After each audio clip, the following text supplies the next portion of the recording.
Busy seasons are a very difficult part of being a tax professional. And we have found the best way to manage and take the pressure off of busy seasons is by dedicating yourself to the 4 C's. Capacity, continuity, competence, and culture.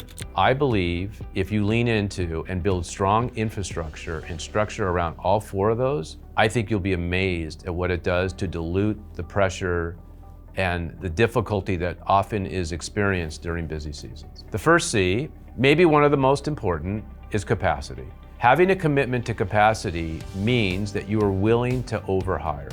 It means you're willing to carry more people than you believe your book of business could support. When you have capacity, it brings many great results to the team that you probably don't appreciate. It allows people to have a little extra time to perhaps move away from their, what I call their reactive work product, and move to their proactive work product. Getting tax returns done, extensions, estimated payments, IRS notices, that's really important work, but I refer to that as reactive work. Putting together a planning agenda, putting together some form of education for a client is what I call the proactive work. If you don't have capacity to get beyond your reactive work, you'll never get to the proactive work. Having capacity also allows people to take on new work projects without feeling overwhelmed. I believe it is borderline unhumane to hire someone brand new to your firm and give them a full workload of clients in an environment where every single client is brand new to them, in an environment where everyone they're working with is brand new to them, in an environment where they may not know your work papers or your methodologies. That to me sounds like an incredibly challenging first 12 months. And most new candidates typically aren't looking for that. So if you can offer them a situation where we're gonna load you up with about a 65, 70%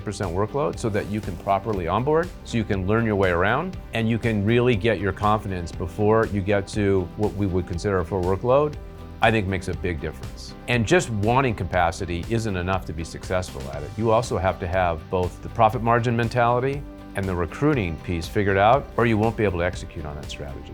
So when I'm meeting with recruits, and I get the honor, privilege to do that quite often, I really lean into both our unfair advantage, which is this commitment to proactive planning, and then, the 3 things that I think really separate us. This commitment to a networking culture, this idea of never stop growing, this idea of feeding your mind every single day, and showing people the content that perhaps they would have never seeked out on their own and how it can change their life, or this idea around having an amazing culture that we want people to come in and embrace. I always say that, look, maybe not all of these are gonna resonate with you, but I think if one or more of them does, I think you may have found a place that's pretty different than the other places you're gonna talk to. And I think this could be an amazing way to really take the next chapter of your career to a special place.